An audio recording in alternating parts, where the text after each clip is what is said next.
31 de octubre, entramos ya mañana a noviembre, a un pagaré de 60 días de las Navidades.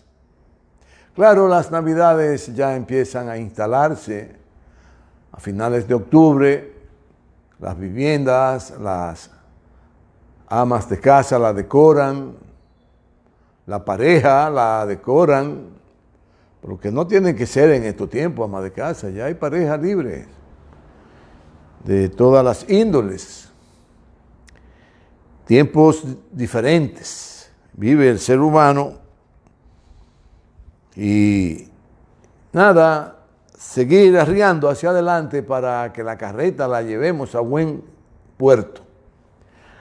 Que siempre no es fácil llevar una carreta a rastro, es difícil. Hay muchas que le suenan los ejes y decía Yupanqui, déjenle que suenen los ejes, que a mí no me importa que le suenen los ejes a mi carreta. Bueno, hoy es un día de júbilo para la mayoría de la población brasileña. Realizaron una contienda electoral, un país de decenas y cientos de millones de personas, muy grande, un país muy extenso, muy rico, y puede ser el guía de América Latina, que es un país latino, que aunque no hablan el español, pero hablan una lengua derivada del latín, que es el portugués. Es el portugués. Y Lula gana las elecciones luego de ser vejado, luego de ser hecho preso, luego de querer el imperio destruir su vida, destruir su imagen. Y aquí nosotros, por este pequeño programa que realizamos, defendimos a capa y espada a Lula, su integridad, su moral, siempre lo defendimos. Nunca nos acobachamos, porque muchos que están hoy felicitándolos y muy orondo y que piensan que le va a pasar lo mismo que a Lula están equivocados, porque se escondieron. Es como dice Xi Jinping, quien se queda en la galería para ver el muerto enterrando, la caravana que llevan al muerto para enterrarlo, es tan malo como el enemigo más grande que tuvo ese señor que llevan, refiriéndose a quienes en los partidos se quedan en su casa metidos, solo acechando por dónde es el camino del triunfo para encaramarse encima. Tienen que tener eso pendiente. Pero ni los candidatos ni los gobernantes aprenden, porque no saben llevar una lista de quién es y quién no se ha integrado al proceso militantemente. No importa que sea contigo, no importa que sea con el otro. Cuando hay un proceso democrático hay que integrarse, salvo lo que dirigen el proceso, los árbitros. Por eso felicitamos a Francisco Javier, porque fue un buen árbitro. Pero la mayoría de las personas que giran alrededor tomaron partido, uno con un candidato, otro con otro, otro con otro. Ganó un candidato, todos estamos alineados con el candidato del partido.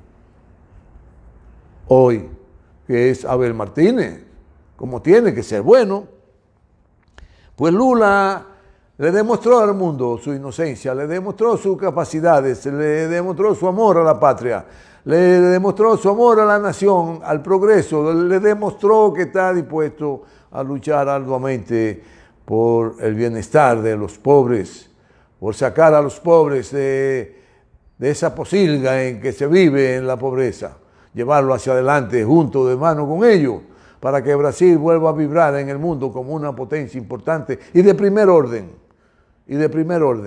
Recuerden que siempre le hablé cuando participó una de las compañeras en la contienda y que logró una posición de suma trascendencia para la mujer dominicana, me refiero a la compañera Margarita, de que ella estaba en las condiciones óptimas para hacer un papel de primer orden. La población decidió que fuera Abel Martínez, pues todos estamos con Abel Martínez. Y así está Brasil hoy día, en que Lula va a llevar nueva vez a Brasil a jugar un papel de trascendencia de primer orden. Y de seguro que nosotros como país, si ampliamos las relaciones y no nos dejamos arrastrar como ha hecho Europa por los yanquis y buscarnos enemigos gratuitos, entonces nos iría muy mal. Pero si nos llevamos por el interés de la nación, si pensamos en el desarrollo de nuestro país, tenemos que hacer una alianza estratégica con Lula, para que Lula, con su grandeza de país que maneja, pueda ayudar al desarrollo y a impulsar el progreso de la nación dominicana, como a otros países de América Latina y del mundo. Defendimos a Lula como hemos defendido a nuestros compañeros políticos presos que tiene este gobierno, que lo torturan permanentemente, aún en prisión domiciliaria, lo torturan, lo someten a situaciones extremas donde su vida corre mucho peligro. Lo hemos defendido. Seguiremos defendiendo todo lo bueno que hay en el mundo.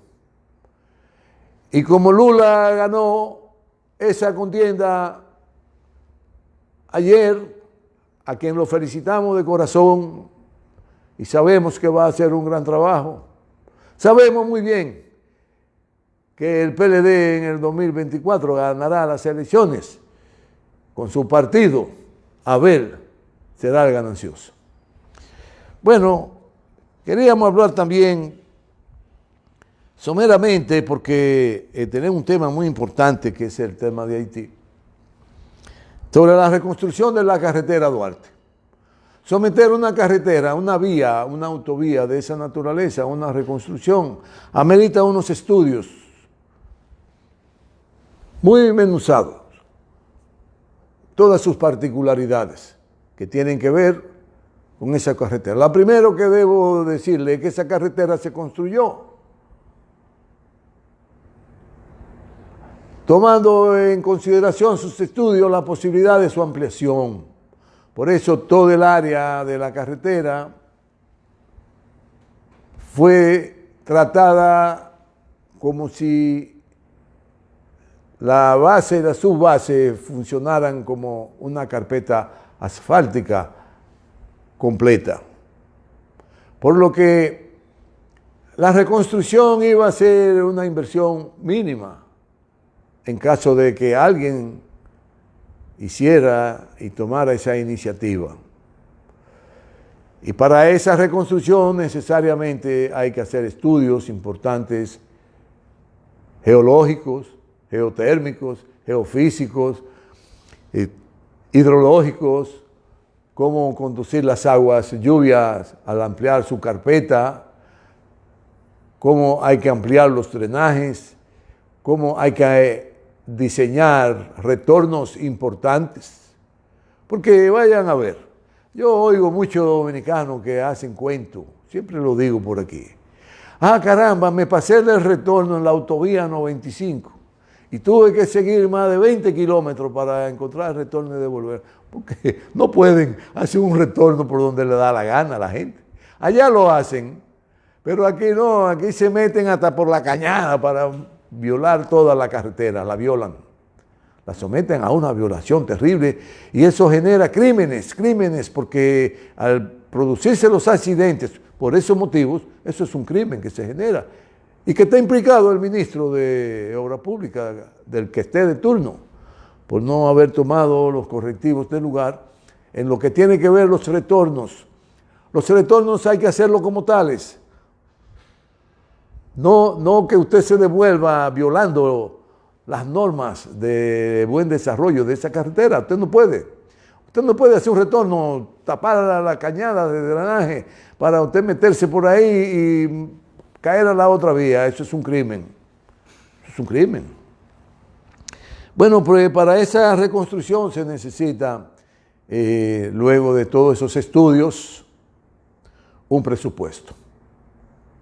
Luego que se tiene el presupuesto base, se licita a todas las compañías en capacidad de interactuar con el gobierno para realizar la solución de un problema de envergadura que tiene que ver con el desarrollo de la nación. Habría que ver si se hicieron los estudios correspondientes. Habría que ver si se hizo el presupuesto.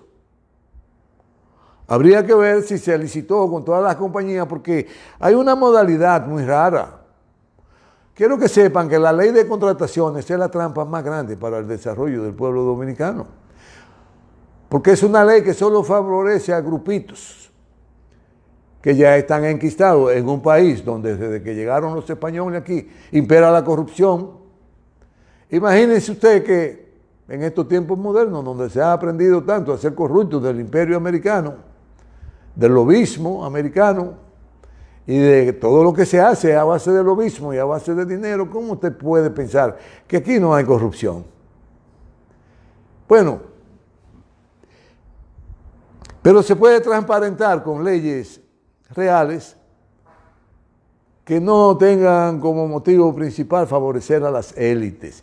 Y la ley de contratación de obras y servicios al Estado es una ley elitista, que discrimina y estanca el desarrollo de los emprendedores, de los profesionales jóvenes, de las compañías jóvenes.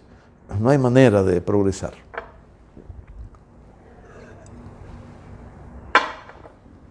Queda entonces saber del ministro de Obras Públicas, quien debe dar una rueda de prensa informando los aspectos fundamentales que tienen que ver con esa intervención. Si no lo hace, se presta mucha confusión. Y cuando tengan que salir del gobierno, como van a salir en el 2024, tendrá que dar muchas explicaciones. No espere a que lo saquen para dar las explicaciones. Empiece a darlas desde ahora. Claro, felicitamos esta intervención porque es un progreso importante en el desarrollo vial, pero que deben respetarse las normas y los estudios a que debió ser sometida esa reconstrucción. ¿O es que acaso cuando usted amplía el espacio de un secadero con hormigón, no está ampliando un área importante de recolección de las aguas lluvias?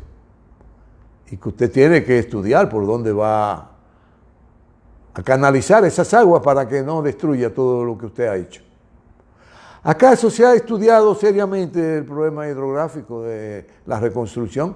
Porque lo que veo en el camino cuando transito por ahí es que los hoyitos que hay por donde drenan las lluvias que se producen y que hoy en día llueve mucho menos de manera permanente que antes, porque han cambiado todo el sistema hidrográfico por las agresiones a que ha sido sometida la naturaleza en nuestro país. Pero sí se producen grandes cantidades de agua que caen por las lluvias en momento mucho más reducido, por lo que producen escorrentías enormes repentinas, inundaciones repentinas y destrucciones inigualables, como nunca antes se vieron.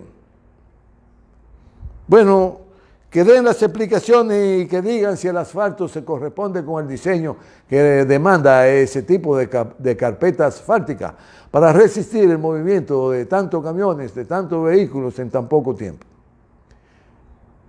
Y si ese asfalto está en condiciones de ser eficiente en el tiempo, de durar un tiempo importante para evitar el deterioro de la carretera en un tiempo menor. Ver si realmente han hecho un estudio del ordenamiento de la carretera, porque todo el que da la gana la viola, como la han violado. Para usted construir algo en la frontera de esa carretera tiene que retirarse mínimo 30 metros del eje de cada carril.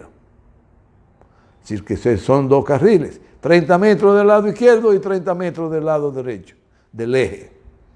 Ahí usted puede construir siempre que no afecte la visibilidad, la seguridad, que usted no tenga un acceso inadecuado a la pista, porque eso puede provocar catástrofes que generan los accidentes de tránsito. Bien, Esperemos que esté todo contexte a la verdad, que esa reconstrucción que se presta a mucho engaño no sea una estafa para la población, que en vez de gastar 2.000 millones de pesos en su reconstrucción, gasten 10.000,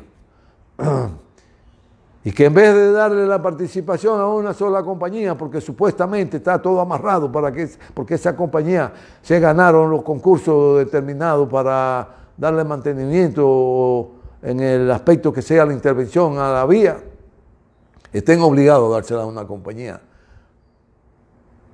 Y si es así, hay negociaciones turbias, hay lobismo que implica dineros para los bolsillos.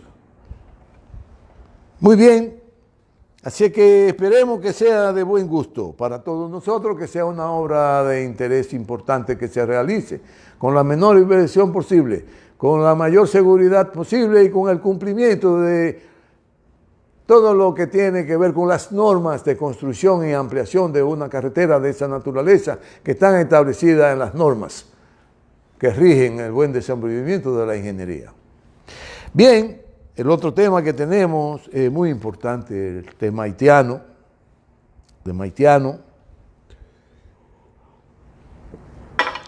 Es importante entender que para conocer los acontecimientos, por lo menos hay que hacer un pequeño enfoque histórico de qué pasó, cómo existe hoy Haití, cómo existe hoy República Dominicana y cómo existe la isla de Haití,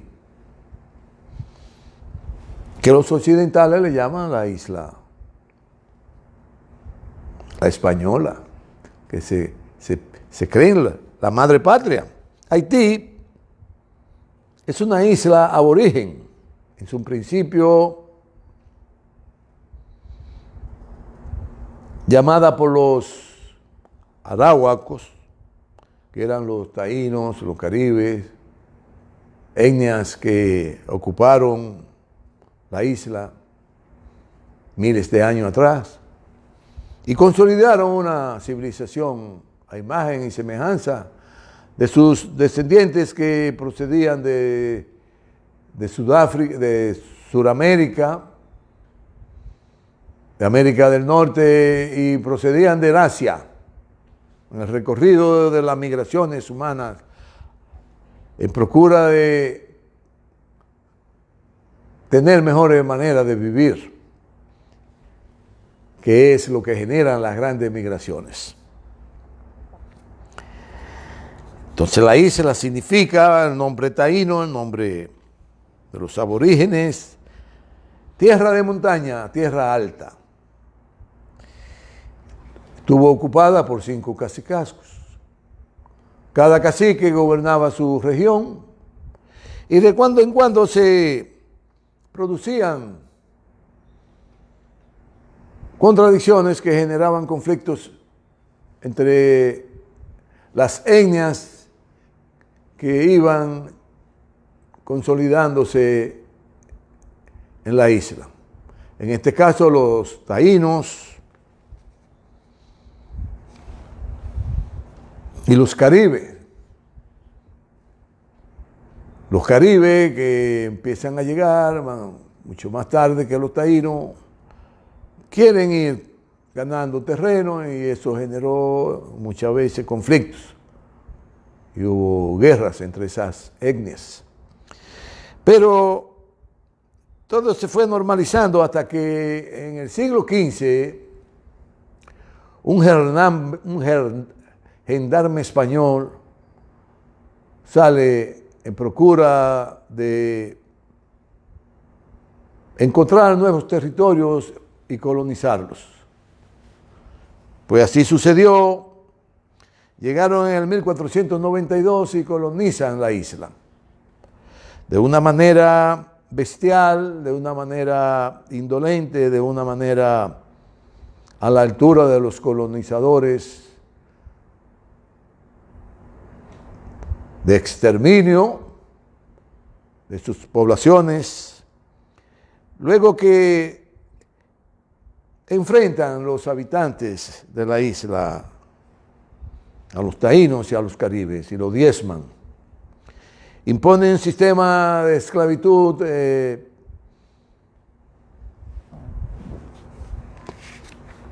inhumano, donde la vida de los pobladores no valía un centavo. Hubo mucha pérdida de vidas de nuestros aborígenes por enfermedades congénitas de los europeos, como la viruela y otras enfermedades. Pero no la mayoría. La mayoría de la población fue diezmada por los crímenes y los vejámenes a que fueron sometidos nuestros aborígenes. Y sigue desarrollándose hasta que entonces los imperios empiezan a cuestionar el imperio español y a tratar de desplazarlo. Y tanto Inglaterra como Francia empiezan a ocupar islotes. Los portugueses se ocupan una parte importante de Sudamérica. Por eso se establecen los portugueses en Brasil, el Brasil de Lula hoy. Y esas luchas interimperiales de entonces da como resultado que Francia coloque una cabeza de puerto en la parte occidental de la isla, luego de que los filibusteros y los bucaneros asediaban permanentemente a los pobladores. Y por la debilidad que ya empezaba a tener el imperio español, los gobernantes españoles de entonces aquí en la isla concentran toda su población en la parte este y de alguna manera se descuidan del occidente, y ahí entonces Francia, luego de grandes guerras, aliada con Inglaterra contra España, logran arrebatarle la parte occidental de la isla. E imponen ahí a fuego y sangre una esclavitud nunca vista en la humanidad. Concentraron todos los negros ya esclavos que habitaban la parte occidental y una parte de los negros de la parte oriental, es decir, de la que hoy somos los dominicanos. Lo concentraron en la parte que hoy es Haití. Y ya por un tratado que Francia tuvo que firmar, tuvo que reconocer que Francia era la colonia, la colonizadora de la parte occidental de la isla, y duró siglos explotando, diezmando a la población. Y cada vez que disminuían la población, traían más esclavos, 36,000 por mes, mínimo. Los enfermos se los llevaban. Hay que saber cómo era que trasladaban, cómo era que cazaban a los esclavos en el África. Por eso recomendamos hace un tiempecito que se viera una película, porque todo lo que estamos diciendo aquí no es porque somos pro haitianos, no, ni pro español, ni nada, no, es lo que han escrito ellos, los imperialistas. Es decir, todo eso lo han escrito ellos. Usted lo busca en Google, lo busca en Wikileaks, lo busca, mírenlo ahí, todo eso, usted lo busca ahí, son ellos que lo han escrito. Por eso hay esa película que hicieron ellos por Netflix que se llama La Amistad, que era el nombre que le pusieron a una gran góndola que transportaba esclavos. Para que sepan cómo era que transportaban los esclavos, cómo era que eliminaban los esclavos cuando había que eliminarlos porque se le acababan los alimentos o porque lo atacaba alguna tormenta o por cualquier dificultad de la nave, y lo amarraban encadenado con pesa de bronce y lo tiraban al mar para dejar solo lo que podían transportar.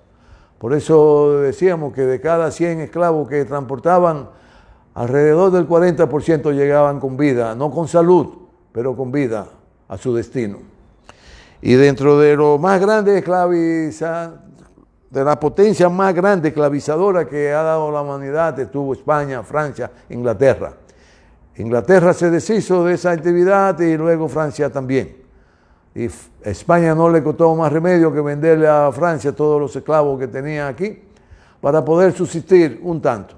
Pero luego ya en guerra mucho más determinante de los ingleses y los franceses para salir de España como imperio en América, la derrotan en grandes contiendas de guerras navales y de guerras de confrontación directa con los militares, logran diezmar a España y obligarla a firmar un tratado donde toda la isla pasaba a ser poder de Francia.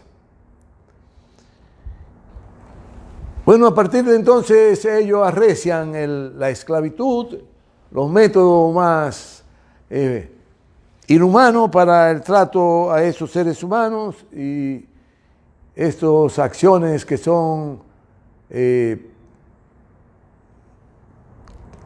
crímenes de lesa humanidad, exterminios de poblaciones enteras para ello obtener grandes beneficios con el trabajo de los esclavos, convirtiéndose a Haití entonces en la colonia que ponía los huevos de oro para Francia, la más rica, la que le generaba más bienestar a Francia, más recursos, más dinero para esas élites vivir bien, esas élites esclavistas, inhumanas, deben estar todos presos, aunque sea en el infierno, presos en una hoguera permanente, que no tengan sosiego, esos esclavistas.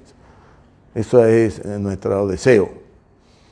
De que el infierno no se apague nunca, que la hoguera lo calcine hasta las entrañas mismas de la historia, para que nunca jamás vuelva a imperar la esclavitud.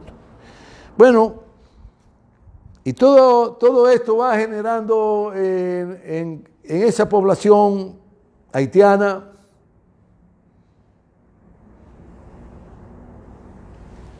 llamada entonces la isla La Hispaniola,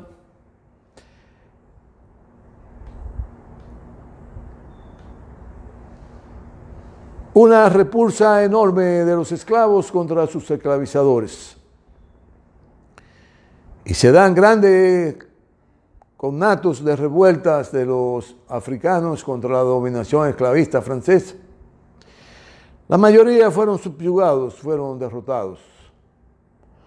Hasta que ya luego avanzado más de siglo y medio,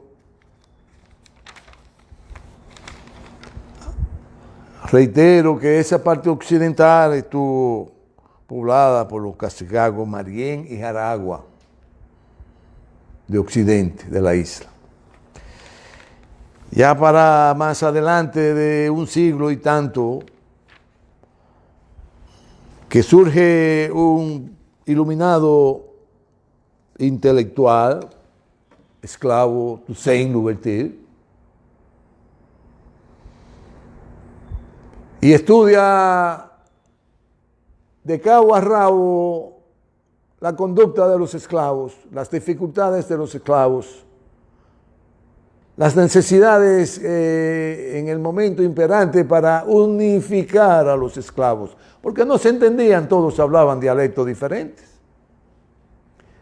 El único idioma homogéneo que había era de los esclavistas, el francés, pero los esclavos todos hablaban idiomas diferentes porque eran de etnias diferentes que hablaban en su tierra natal, en el África. Uno lo atrapaban en Nigeria, otro lo atrapaban en el Congo, otro lo atrapaban en el Sudáfrica, y todo eso con atarraya, los raptaban, en complicidad con siempre los entreguistas del territorio, siempre hay entreguistas, en complicidad con esos entreguistas, para vender los esclavos a los franceses, a los ingleses, a los españoles, a los árabes, que fueron los primeros que empezaron a comprar esclavos negros en el África. Los árabes es quien enseñan a los africanos a pervertirse. Bien, Toussaint crea entonces la necesidad de que todos hablen un solo idioma y logra que todos asumieran el creol como su idioma. Y así, al comunicarse uno con otro, siendo la comunicación una de las partes más importantes para lograr objetivos. Por eso decimos que el imperio occidental está quebrado, está determinado a desaparecer, porque solo un poquitito de personas del planeta hablan el inglés. Luego, miles y miles de millones hablan otros idiomas. Así que no son potencia, porque... Y logra Toussaint entonces, ya para el siglo XVIII, aproximándose al XIX,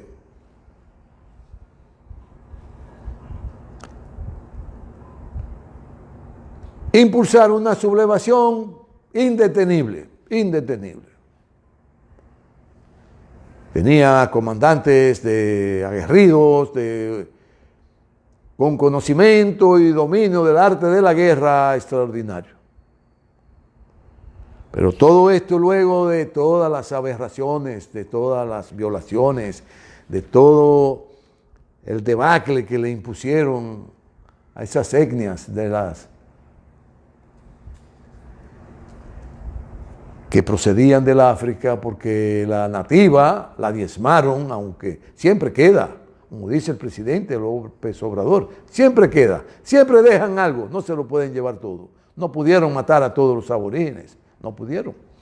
Claro, como etnia desapareció, algo muy lamentable para la cultura de nuestro país, de nuestros países. Pero bien,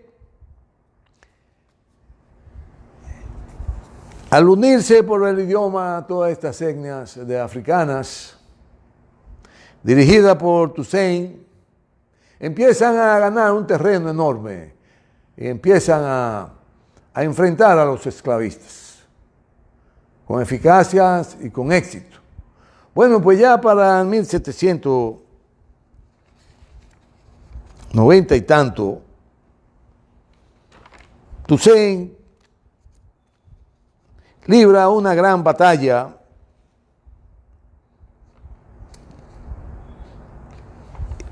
y el ejército francés sometido a ser diezmado. Alcanzan grandes logros, pero en medio de los combates Toussaint cae preso. Lo llevan a Francia y en Francia lo matan, porque no pudieron doblegar los principios y la determinación de Toussaint de liberar a su pueblo del yugo de la esclavitud. Pensaron que habían derrotado a los haitianos y los haitianos toma la vanguardia de la guerra Louverture. Un gran guerrero, un gran comandante, y logra ya para el 1802 Louverture derrotar al ejército francés. Y quiero que sepan que en esas luchas guerreras el ejército francés empieza a perder su hegemonía en el mundo, porque solo los haitianos le mataron más de 70,000 efectivos. Claro, quieren decir que murieron por enfermedades. No, murieron por la guerra, porque fueron derrotados por los haitianos. Pueblo indómito. Derrotar al imperio francés, un pueblo esclavo, y se convierte entonces ya para el 1804 en la primera nación libre del mundo de la esclavitud y de la raza negra. El primer gobierno libre en el mundo de la raza negra, procedente de los esclavos que habían sometido a esa maldad los ingleses, los franceses y los españoles, es el pueblo haitiano. Claro, el pueblo haitiano siempre sometido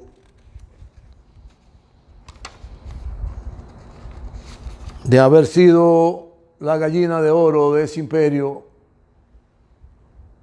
lo ultrajaron, lo maltrataron, lo diezmaron, lo violaban, lo asesinaban. Pero en medio de la revolución, ya para el 1804, reiteramos, alcanzan ser libres. Y para ese entonces, ya siglo XIX, 1800, ahí empieza el siglo XIX, XVIII y XIX.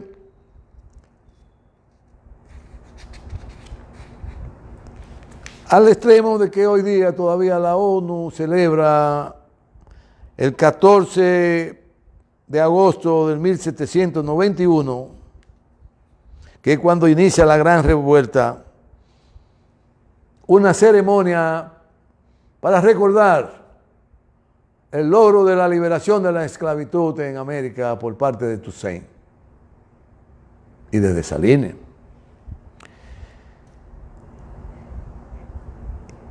Y es entonces cuando Toussaint, antes de caer preso, declara la tierra de Haití libre de la dominación esclavista, libre de esclavitud, como el país negro primero en el mundo que alcanza su libertad, su liberación, ser libre, país para entonces democrático. Claro, todo esto hay un juego geopolítico y Estados Unidos interviene, hace alianza con Toussaint, porque a Estados Unidos le interesaba derrotar, debilitar al imperio francés y así tuvieran que irse de Luisiana, que los franceses tenían esa parte tomada, porque Estados Unidos hubo guerra sangrienta muy importante. Y, bueno, pero es importante que se sepa que ya a partir de 1804 empieza a gobernarse Haití bajo la liberación de su territorio de la esclavitud y Dessalines empieza a tomar medidas como gobernante y produce la necesidad dentro de sus planes de gobernanza de poner en marcha un plan de reforma agraria que abarcara a toda la población y le exigió entonces a todos sus generales que depusieran las tierras para con ellas desarrollar la reforma agraria y que todo el pueblo empezara a vivir bien. Como hemos dicho, Haití es formado por etnias muy diferentes, muy disímiles, muy desiguales. Siempre ha habido en el África luchas intestinas entre las etnias, muchas de las veces asusadas, como pasó con los Tutsi y los Opsi, que asusaron los belgas para que en menos de una semana se mataran más de 2 millones de seres humanos, para ellos robarse la riqueza de esos territorios. Pues Haití ha estado sometido entonces a esos vaivenes de intrigas, desasosiegos, de saqueos, de violaciones, un país sometido a las más terribles crueldades de los imperios, por ser negros, sobre todo los occidentales imperialistas, son blancos, someten a la humanidad a aberraciones inconcebibles. No importa que sean árabes, no importa que sean turcos, no importa que sean asiáticos, no importa que sean aborígenes de América Latina y de América del Norte. Porque en América del Norte los blancos aniquilaron los aborígenes norteamericanos. Y ya instaurada para el 1900, luego de que pasaron varios gobernantes después que asesinaron a Dessalines. Dessalines lo asesinan los generales, porque Dessalines procuraba hacer una gran reforma, como la hizo Balaguer aquí, que hizo una gran reforma, no fue mentira. Claro, con otros métodos, no que la donaran, sino que él se la compraba a las élites que poseían grandes extensiones de tierras productivas, sobre todo la de arroz. Bueno, y esas contradicciones que se generan en un pueblo como el haitiano, por eso les sugerimos que vean la película La Libertad,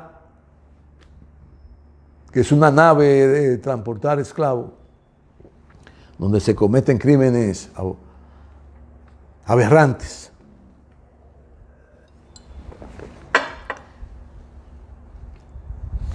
Y entonces, luego de que matan a Dessalines, surgen nuevos emperadores en Haití, dictadores, y someten a su propia población al martirio.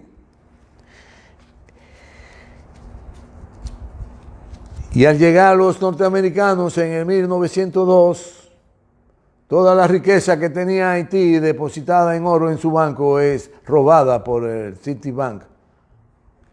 Es robada por uno de los bancos norteamericanos en complicidad con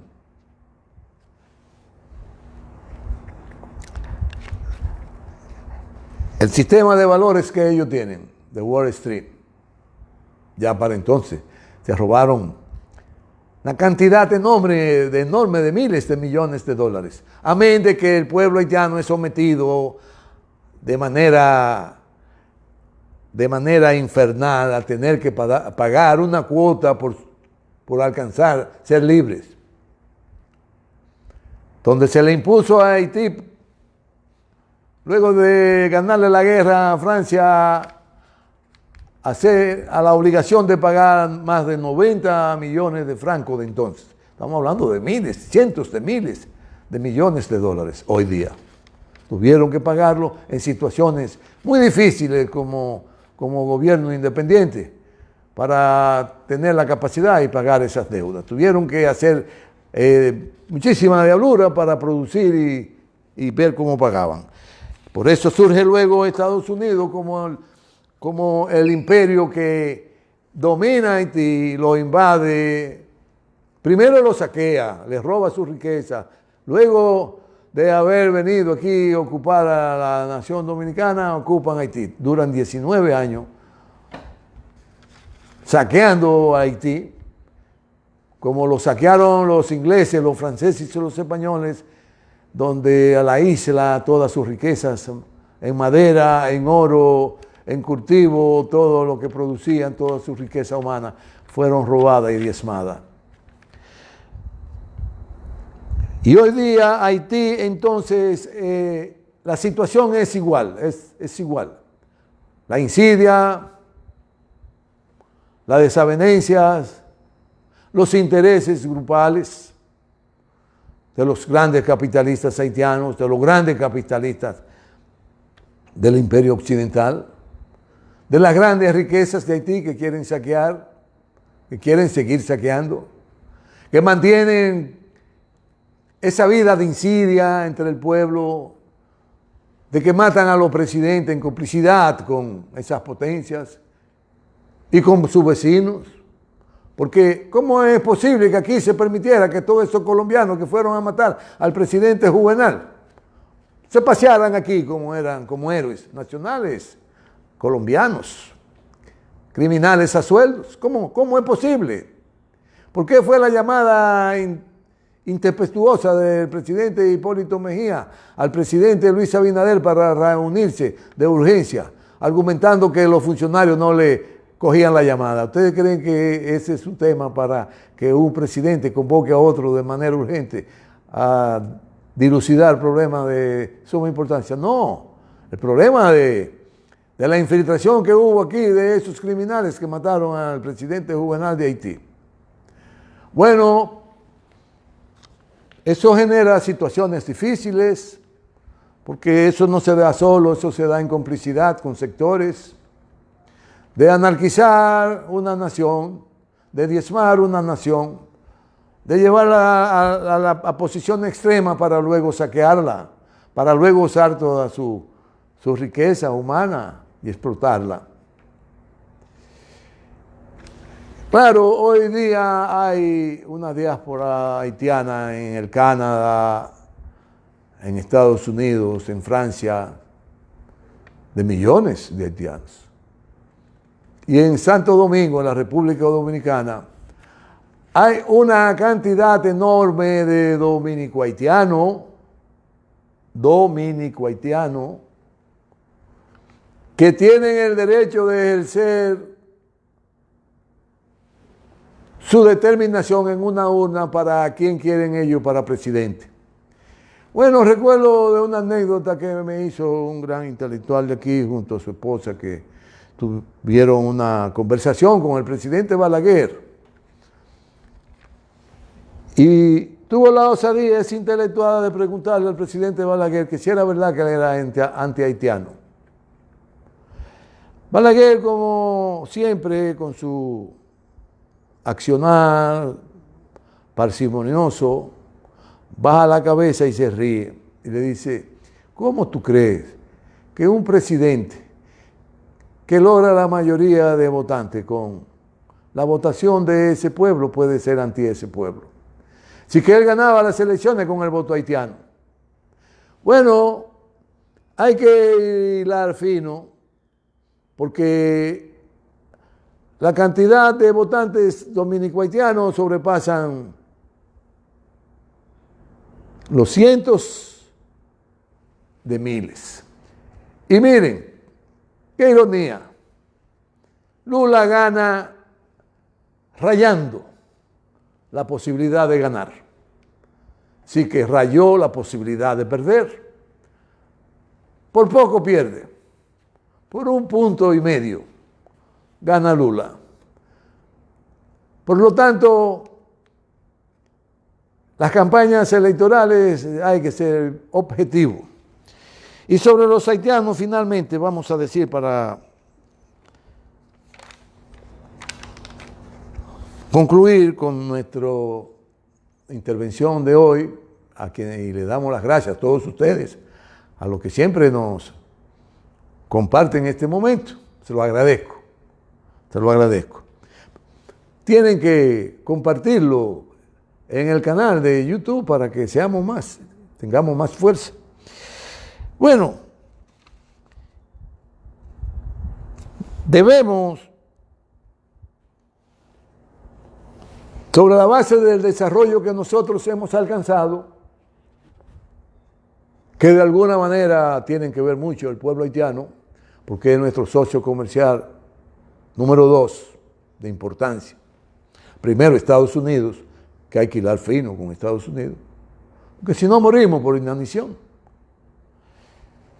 Y con el pueblo haitiano por ser nuestro segundo socio comercial.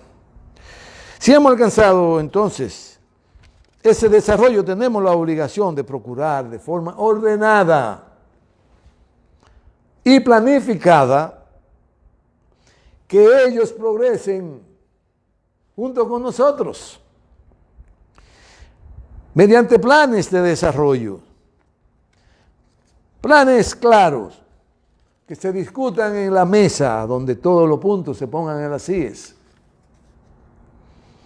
donde haya respeto, donde haya estima, donde haya determinación de que mientras más somos y más progresamos, más fuertes seremos.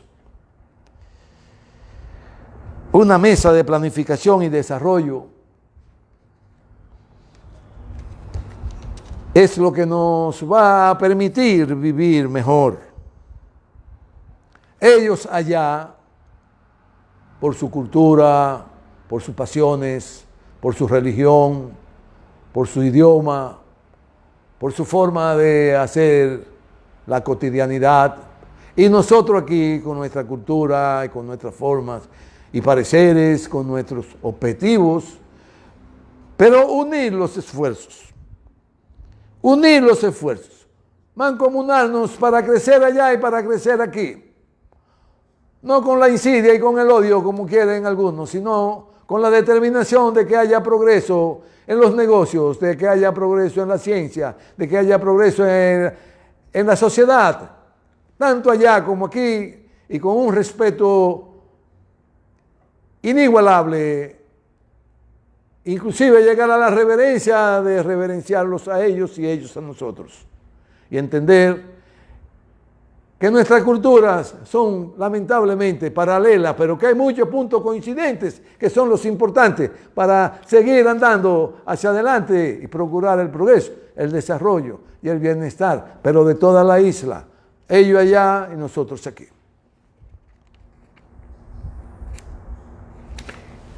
No mendiguemos que resuelvan, no pidamos limosna para resolver el problema haitiano por otras naciones. No, es una responsabilidad histórica de nosotros los dominicanos que hemos alcanzado un nivel de desarrollo. Convocarlos a ellos para en una mesa de diálogo empezar a impulsar los planes que van a procurar que no haya la necesidad de que ellos emigren masivamente para acá, sino que emigren ordenadamente como nosotros también podamos emigrar ordenadamente hacia allá. Donde haya comercio libre, donde haya desarrollo de las industrias haitianas, de las industrias dominicanas, y que tanto los productos haitianos como los dominicanos se intercambien. Eso es lo que hay que procurar, no incentivar las contradicciones, porque la guerra, no se estén de loco llamándola, no se estén de loco llamando la guerra, porque si llega la guerra, se pasmarán del espanto y morirán todos. Hasta el próximo lunes. Muchas gracias.